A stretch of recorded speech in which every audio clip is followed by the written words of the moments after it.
Rafat and Hasti, these two university students in Kabul, are heartbroken as their dreams have been shattered after the Taliban-run administration suspended women from tertiary education. Rafat and Hasti are worried about their futures as all their hopes, plans, and dreams have been shattered. وقتی که سنفیای من برای من گفتن خب واقعا خیلی گریه کردم. من دفعتا موادهای درسی همه پیش رویم بود و شب تا صبح ما همه دوستا بیدار بودیم، اصلا خواب به چشم ما نمی آمد. زمانی که صبح شد ما فکر کردیم دیگر زندگی و خانم‌ها در افغانستان وجود نداره، چون همه راه ها و چیزایی را که ما به خاطر تحقق رویاها و اهداف ما می‌پیمودیم بر ما بستن.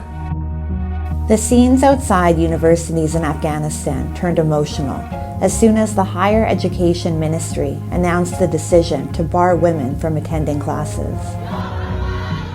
Many students expressed their anger at the Taliban, who swept to power in August of 2021. The Taliban initially promised that any progressive achievements would not be reversed and that their rule would be moderate. However, they have failed to live up to their promises. In Jalalabad City, for example, a protest was held outside the university. Protestors held signs and chanted slogans attempting to seek justice. The ban on women students is likely to complicate the Taliban administration's efforts to gain international recognition and to remove sanctions that are severely hampering Afghanistan's economy. The recent decision to ban women has drawn condemnation from foreign governments and the United Nations. What it is, it's clearly another broken promise from the Taliban. We have seen since their takeover, and also in the past months, just a lessening of the space for women, not only in education, but access to public areas, their non-participation in the public debate. It's another very troubling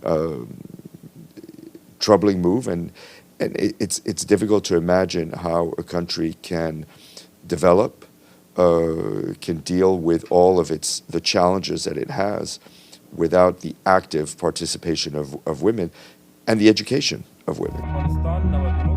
The Taliban's decision to restrict women from education drew fierce rebuke from the G7 and even the Arab world. India also condemned the Taliban's decision and said New Delhi has consistently supported women's education in Afghanistan. The United States said that a change in policies on women's education is needed before it can formally consider recognizing the Taliban-run administration in Kabul. The reality on the ground, more than 1 year after the Taliban takeover, is dire. The Taliban has restricted the enjoyment of human rights by women and girls. This includes their right to education, movement, and peaceful assembly, as well as women's right to work. According to the United Nations, human rights violations against women and girls have increased significantly in Afghanistan since the Taliban takeover. It said the Taliban has systematically excluded women and girls from public life and has failed to fulfill its initial promises of providing rights to women within Sharia law. In May of 2022, the Taliban decreed that women must cover their faces in public and instructed them to remain in their homes except in cases of necessity. Women are also banned from traveling long distances without a male chaperone, and unchaperoned women are increasingly being denied access to essential services. Barring women from higher education is another nail in the coffin for the long-suffering women of Afghanistan.